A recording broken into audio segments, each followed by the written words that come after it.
We are Birinci going to gün birinci follow oturum. this order.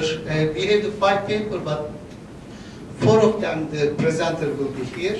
And we are going to go to order. First, Dr. Faruk Beseyo, am I right? Correct? Fuhat Besiso from Jordan, and his paper is Islamic Economic and Happiness Economics, a case study on the role of central bank in approaching well-being. I mean, this section is mostly related to Islamic economic and finance. So I hope the all paper will help us. Okay, floor is yours.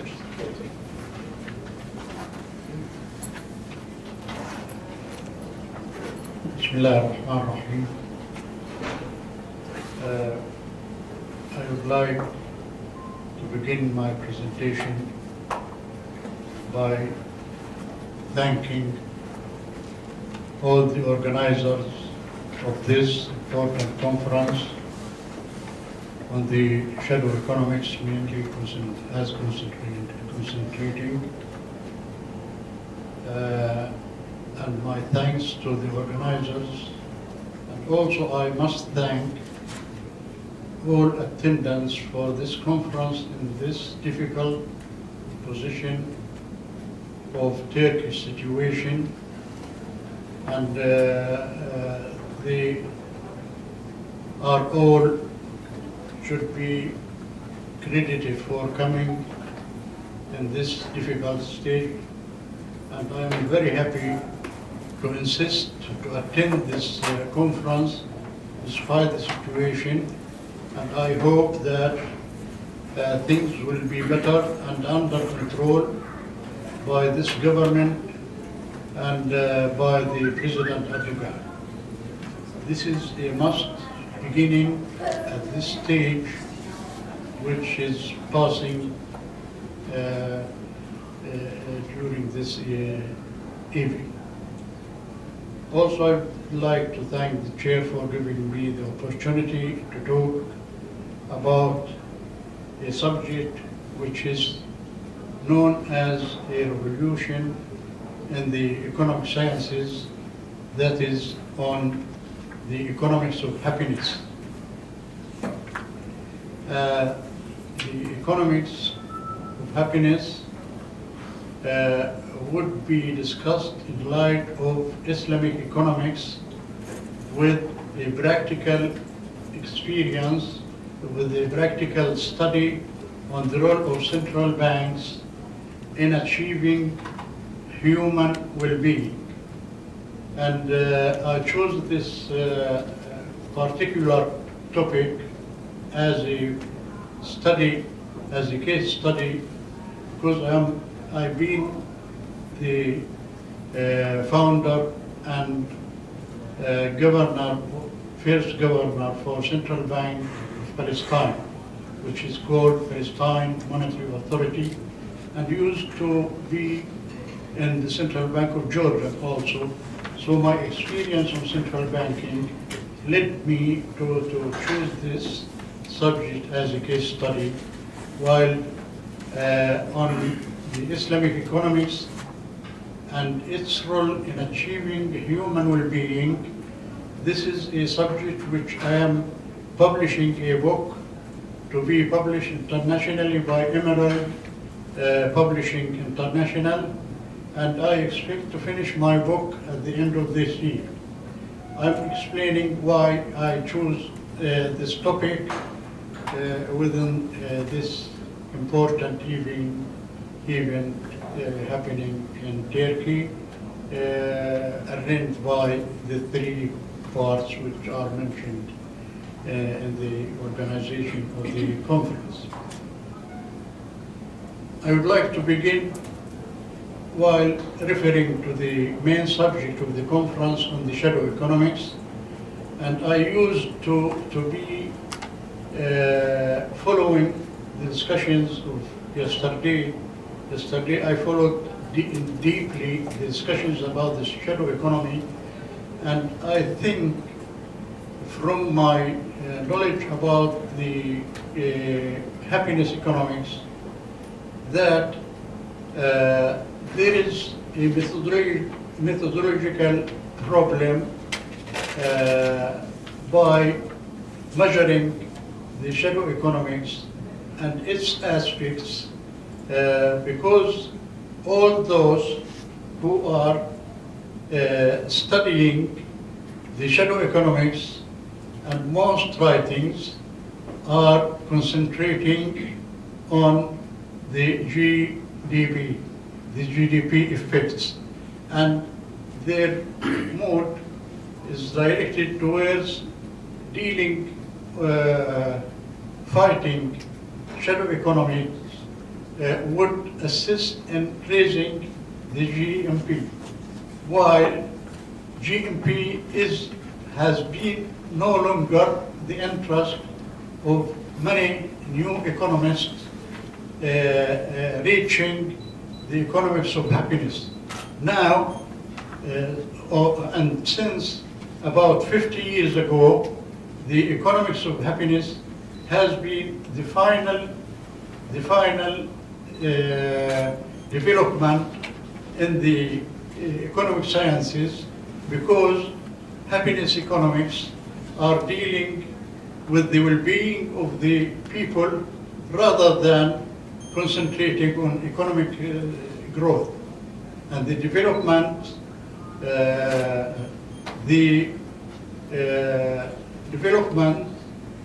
in the economic history has been passing through at the beginning from Adam Smith in 1776, calling for the free market, and which led to the capitalism.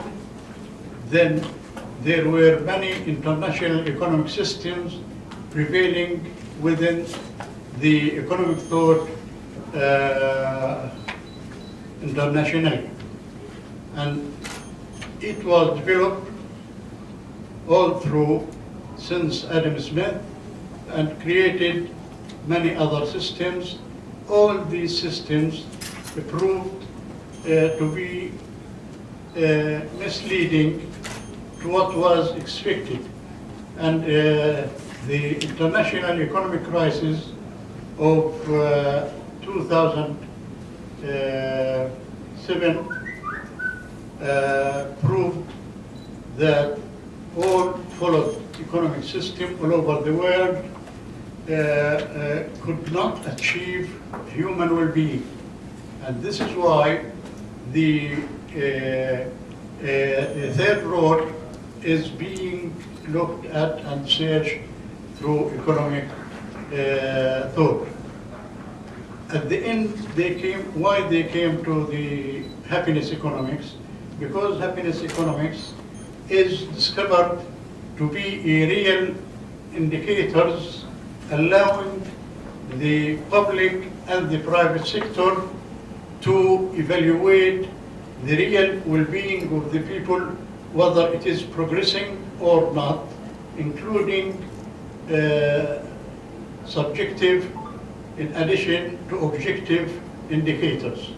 Subjective indicators means that we should go beyond the GMP and to concentrate, as confessed internationally at this stage by the United Nations. GMP is replaced by GNH, Gross National Happiness. And now it is followed by the United Nations through an international report which evaluate the happiness economics in all countries of the world. This is why I think for the shadow economics, a methodological problem happened, as I said at the beginning of my talk, which is related to thinking not on the GNP, but if we concentrated on the GNH, which is gross national happiness, then we might change our measurement to the shadow economics and its reflections. Yesterday they said that shadow economics might have some positive aspects in addition to what is concentrated on related to the negative aspect. So now I call for those who are searching about shadow economics to look into not its reflection on the GMP, but on the GNH, which might affect all of their way of researching and methodology. Now I begin talking about my subject and the motivations to think of this subject began with the international crisis, which proved the failure of all followed international economic systems and the failure of many international economic institutions. Also, the development in the economic sciences, as I said, witnessed a revolution when they gathered the economic tools of analysis with the psychological tools of science. So it is jointly gathered science, economics, and psychology, dealing with economics of happiness. This revolution happened about 50 years ago and began to be developing despite the old sayings of many philosophers about happiness. But economics of happiness began to be a science, I think, for about 50 years now, from the last century till now, and it is developing, and there are many writings on this subject. So the revolution in the economic sciences, when I began my field work as a governor of central bank, controlling banks and some of the financial institutions, from my own experience, I thought that central banks and the financial system would need a particular reform because they contributed while following the conventional aspects of financial system and supervisory authorities.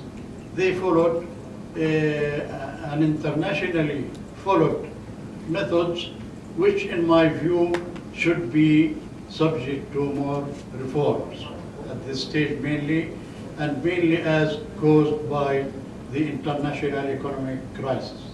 So I'm calling for a new role for the financial system everywhere in the world, including the role of the central banks who are organizing and supervising all banks and for some countries controlling the whole financial system. Why this financial system would need to be reformed? In light of the followed economic systems, economic, financial, and monetary systems, all were concentrating on the GNP, as I said, and the material aspects of development, while the happiness economics are concentrating on socio-economic and political aspects, including the environment, including the ethics and moralities, and including, to some extent, religious aspects of development. These were neglected in the philosophy and the thought adopted by the public and private sectors. This is why a need is arising to call for the financial reform. You know, from my own experience, I'm not just criticizing the financial sector, but from my own experience as an official senior responsible staff or as a citizen dealing with the banks, I think there are many illegal exercises and practices done by the financial system, which is causing many disasters for the people, for the institutions, and led, as I said earlier, led to the international financial and economic crisis. Then the question would remain how to make this reform and the exact role to be played by central banks. I think the answer would be in the Islamic economics to be applied possibly at the beginning in the Islamic world, although there is, I realize that there is a certain gap between what is required by Islamic economics and in practice in the Islamic world, a huge gap. However, we should remain discussing this gap and to see how to fill this gap.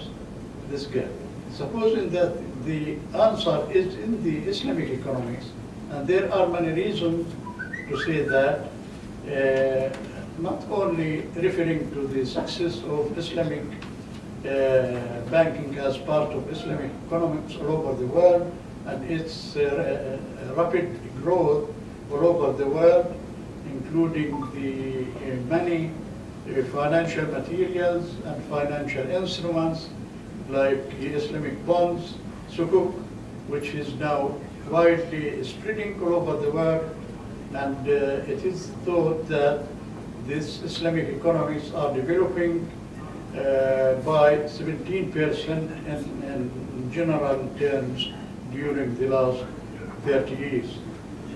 So there are many signs that the answer of the required reform for financial system with a leading role for the central banks, there is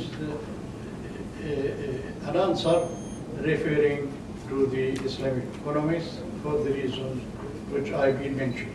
Then how to proceed in making this reform? This is why I choose the central banking role as a leading role, and I exercise that from my experience when the central bank governor used to meet with banks, directing them what is the new developments required. Most of the banks were used to respond. And this is why, and from also what I read on the, as example, Indian experience, the Central Bank of India played an important role in spreading banking technology all over India and India banking, and encouraging banks and following certain policies to encourage all banks to apply technology and the wide spreading of banking services in India. So the central banks could be playing the leading role for this required reform and based on Islamic economics principles, which the time won't allow me to talk with more details. This is the final conclusion, and what is required to have a successful mission for the central bank and the financial system. There are many other conditions, and the main condition which I would like to consider before ending my presentation is that if the central banks and financial sector played their reforming role within a socio-economic and political system which have a strong will to make the reform for the well-being of the people and concentrating on GNH instead of JNP, then things might be going on the right direction for all human well-being. While I think this system is an international system, however, I must confess that the Islamic system is still at the early stage of its development, despite its rapid growth internationally. However, there are many deficiencies, there are many gaps in the process of allowing the Islamic banking system and the Islamic economics to be the international followed system. Finally, I thank your patience. Thank you very much, ladies and gentlemen. We thanks to Dr. Faruk this delightful presentation. I am the chair here, I guess, because I am the head of the Islamic Economic and Finance Department in Sakarya University. And this topic also is interesting for me. This happens economics here, because let me make this explanation also to support the Dr. Faruk. Every time as the economics, we are looking at the per capita GDP. If it's increased, we think the people is more happy, or they are the well-being, better well-being. But if you look at the real world, per capita income increase, for example, in Turkey increased like from $3,000 to $10,000 last 6 or 7 years. But people is not more happier than before. Why? Because if you want to make the more money, you have to study more, you have to work more, you have to spend less time with your family, with your children. So every time we try to measure everything with the money or the number, and this is not correct, and Dr. Faruk proved that, this is not the correct. Then we are not looking at the GDP or GNP, but we are looking at the GNH. So this is the maybe correct. Also, this shadow economy, we try to measure the shadow economy. Also, I study econometrics, I know that. We try to measure something, we don't have any past data. So you cannot measure something if you don't have any data. You cannot make the projection. So it's difficult to measure the shadow economies. Thanks a lot. We can get the one question, because we are running out of time. We can get the one question if you have a question. Is there any question? Okay, then you have a question?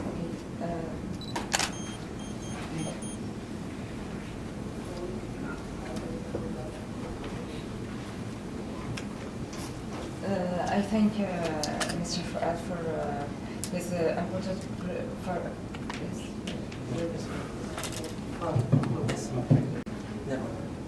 Okay. Thank you, Mr.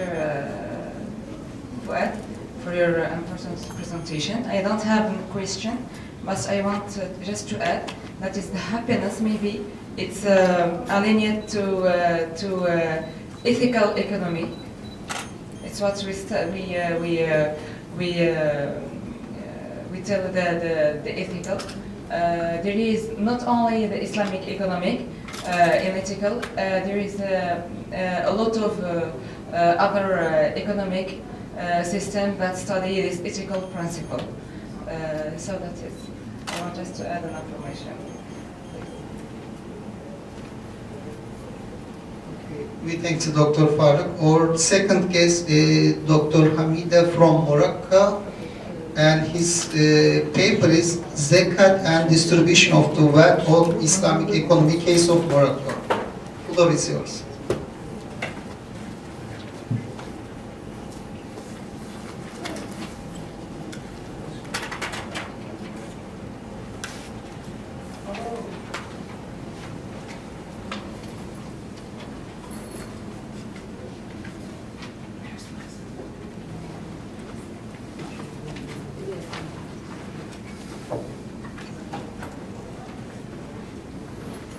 I guess we need 1 or 2 minutes for this.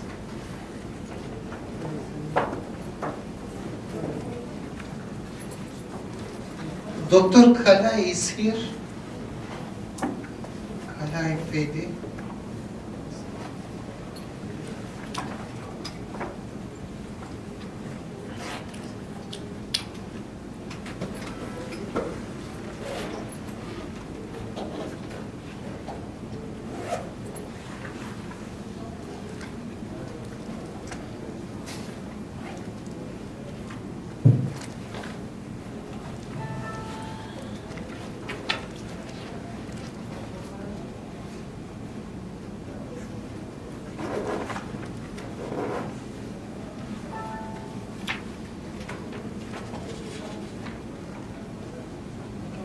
Yeah, you can start.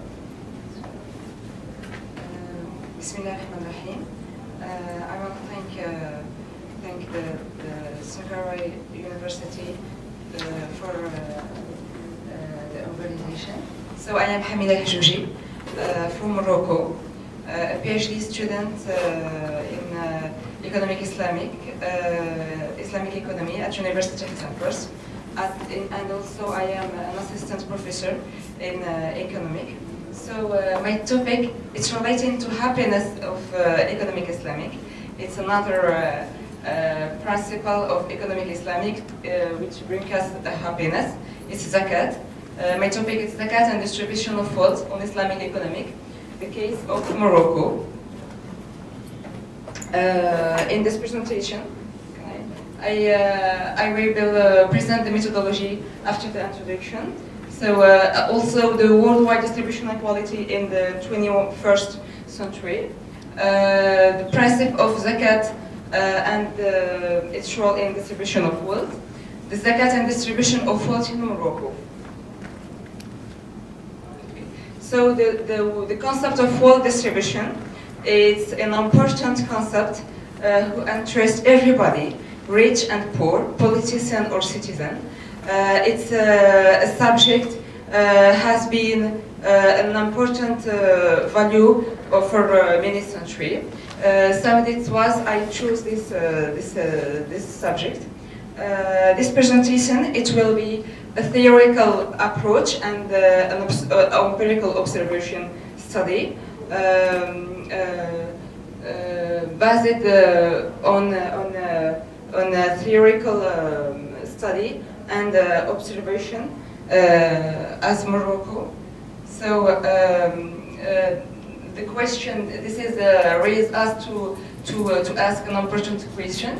The first question: how worldwide distribution is look like actually, and what are the foundation of zakat? How this zakat can contribute in equity and thus bring a social economic equality, and what conclusion from the case of Morocco and the policy and politics of distribution of wealth in Morocco.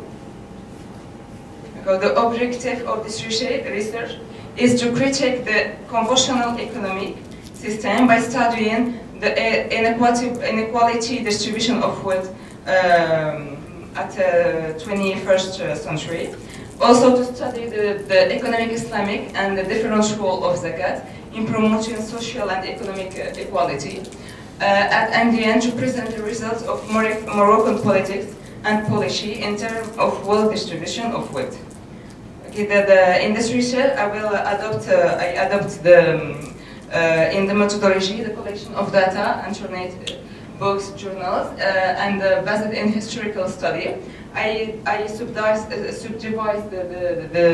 the research in two parts. The first part is about zakat and distribution of wealth on Islamic economy, and the second part is about the empirical case is the distribution of wealth in Morocco. The worldwide distribution, as you see, 41% of worldwide wealth is taken by approximately 1% of population, and 3% of wealth, worldwide wealth is taken by approximately 70% of population, which demonstrate the huge inequality distribution of wealth in the world. Here you see the Gini and this, which demonstrate the income level distribution in every all of country. So here in Morocco, formation Morocco, it's all that, not only what is green here, like the tour of Morocco is that. So the Andes level Gini and this is between 36 and 45. Here you can see the global distribution of wealth. This problematic endows us to discuss the Islamic economic. and I choose the zakat, which is the principal principle of Islamic economy who study and resolve the problem of distribution of wealth. So in Arabic, zakat means purification and growth. We will see that how zakat can bring the purification. So the zakat is given to the poor, the needy, the new convert person who converts to Islam, the free slave, in cause of Allah, for traveler, and to help someone who is in debt. So that is the person who in Islam is eligible to take zakat. Zakat is help to build a balanced society, to equilibrate to achieve an economic equality and social equality. It's have a role to purify the personal possession and trade, lead to circulate money, to not be concentrate money, promote the message of sacrifice. Zakat have this role, healthy growth of economy, equitable growth of economy, narrow down the economic inequality, wider circulation of wealth, don't accumulate the wealth on the hand of little of population, decentralization of wealth, that's it, minimize employment by investment, promote investment, especially the small and the small society, economic and social stability, and mobilization of research. Okay, so first, this phase, there is a significant in a centralization phase, located between Al-Muhad epoch and Mirindis epoch. In this period, it's characterized by the first introduction of taxes, and also the disengagement of the state about the management of zakat al-fitr, and delegated to individuals. After this phase, there is a centralization phase. It's beginning in the second half of 19th century, Alawite epoch, and to today. It's nominated in this epoch, first nomination of Minister Chartered of Administration and Financial of all income of the Maghreb, and also the production of zakat in this epoch came to 18% of financial resources of the state. So after this phase, there is a completely centralization of distribution of zakat. In this period, the pre-colonial period, so the zakat have as rule, it's given to the poor and necessitous, food, clothes, benefits in Alawite epoch, sector of health within hospitals, education within of schools, of universities, liberalization of the Muslim prisoner, and assistance to the immigrant. That is the role and target of zakat in this epoch. So as you see, we see the comparison of the two these two periods, the period of pre-colonial and this period. In conclusion, after this theoretical study, we can ask how Morocco could resolve the problem of distribution of wealth by zakat. How can we apply the zakat in Morocco in this century with this changement? I will thank you and remercie you for your listening. Thank you. We thank Dr. Hamida. Is there any question?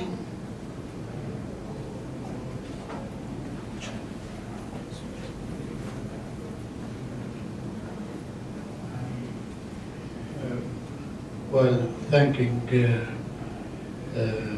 Mrs. Hamida about this very vital subject related to the Islamic economies with a case study on zakat. My question relates to the exact role of zakat in achieving financial independence for the country, in addition to what we've been mentioning about all aspects of positive aspects of zakat. Do we expect, if we applied zakat in Islamic countries, to finish the problem of debt, external debt or internal debt?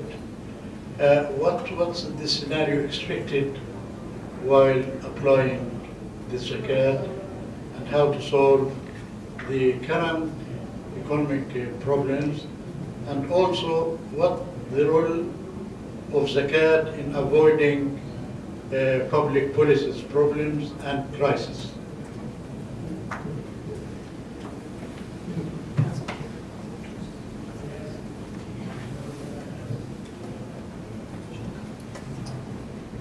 Thank you. So maybe of course, my answer it will be just it's not essentially, it's just an opinion. Maybe the application of zakat will be can achieve this rule that you say if we apply all principles of economic Islamic. For example, actually, in many countries, we apply the financial system, Islamic financial system, but the goal of Islamic financial system is not achieved yet. That's it. But if we apply all Islamic economic system, maybe these problems will be resolved. Any question? Okay, thanks to Dr. Hamida. This zakat subject is very important subject in Islamic economics especially. And as the economics, at least the Muslim economics, we need to study on this subject more and more. But mostly when we study zakat, we are looking to okay, who is going to pay the zakat, how much we pay the zakat. But the problem is, if you look at the Islam, okay, we know how to pray 5 times or we know the Salah, okay, we know the Hajj. I mean, we prepare for them. But when it came to zakat, we forgot it. I mean, we remind the zakat more and more the people. Also, this is one of the pillar of the Islam. And also we have to look at this, how we can increase the base of the Islam, or the base of the zakat, or the potential of the zakat. Because most people, they don't pay the zakat, because they don't know how they will pay, how much they are going to pay. I mean, we say to people okay, you have to pay the zakat, but okay, I have this wealth, I have the house or the stock market money, this. Okay, how I'm going to calculate my zakat? I was in Malaysia in 2014. In Malaysia, there is a zakat house. They calculate for you this zakat. You give all the information. But if you look at in Turkey, if you want to pay your zakat, they say, okay, you calculate and you pay. But every year you pay only one time zakat, and you don't know how to calculate it. I mean, we need to help the people to pay the zakat, how to calculate it. I mean, this is one of the important things, I guess. Also, there is in Turkey, especially double the payment of the zakat. I mean, there is no main organization in Turkey. For example, there is too many waqf, they collect the zakat and they give it to the people. But people, they are smart or intelligent, they get the zakat from the waqf 1, waqf 2nd, waqf 3rd waqf. So people get the double zakat. And some people, they cannot get the zakat because they cannot reach this waqf. And we have to have some main organization for the zakat, and we have to solve this problem. Right now, every time we discuss okay, I mean the religion or the fiqh side of the zakat, but we have to look at the potential of the zakat and how to reach the people, how we pay the zakat. So zakat application might be reflected on GNH Yes. rather than fighting the shadow economy. Yeah. Shadow economy would be helping in increasing GNP and to some extent GNH, but zakat is a decisive factor in achieving happiness, in my opinion. Yeah, you are right. I mean, this is like, in terms of the Islam, this is the program. Like, we pay the zakah, we pay the sadaqah. And sadaqah is not the pillar of the Islam, but the zakah, you must pay your zakah. We don't pay your zakat, but we give the sadaqah. Which one is the first? Zakat. I mean, there's a program here where we have to teach the people. I mean, we have to give more information about the zakat, I guess. Okay, thanks. Okay, Dr. Kadai Fedi is here. No. Dr. Abudi Lahsan. Okay, is there any paper present in this place? No. I guess this session is finished. If you have the more work, you can say.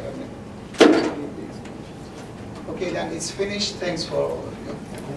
I guess we have here two important subjects. I mean, like the Islamic economics, I study on this subject.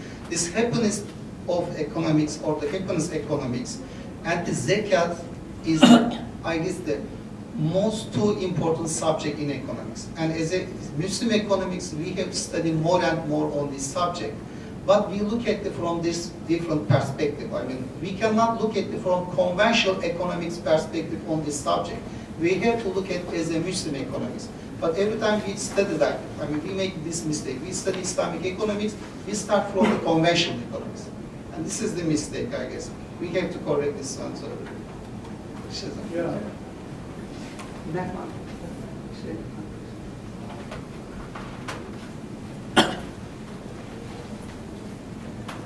Thank you. I got a question, maybe.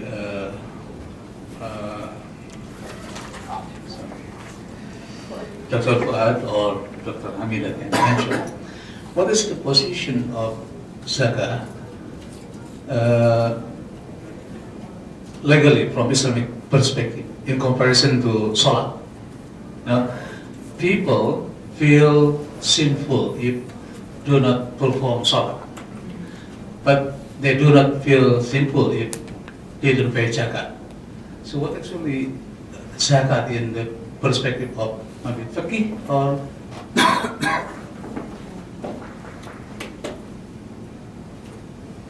I think in Quran, dealing and obeying the regulations of paying the zakat is as the same as salah. that's right. Mentioned in Quran in many parts, they are connecting zakah with other prayers. And we know that Abu Bakr attacked the people who did not pay zakat. What does it mean? This is meaning that it is as the same of the same importance as other prayers.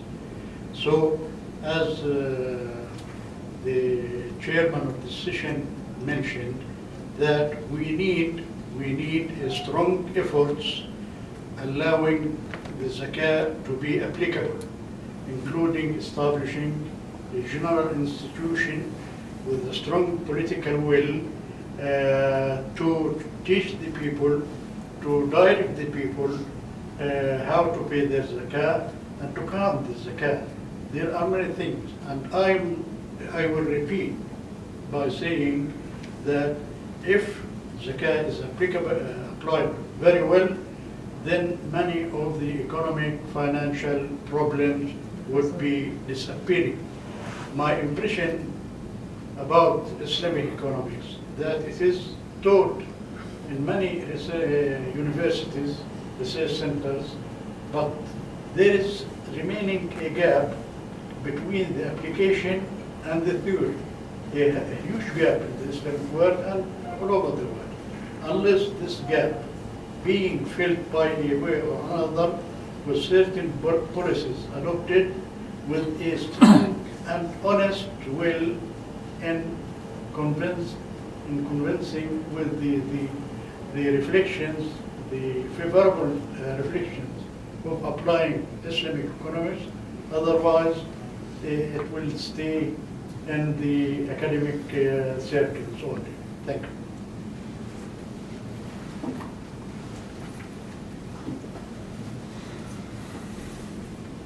I guess you get the answer? Yeah. Yes, okay. Thanks a lot. We finished the session.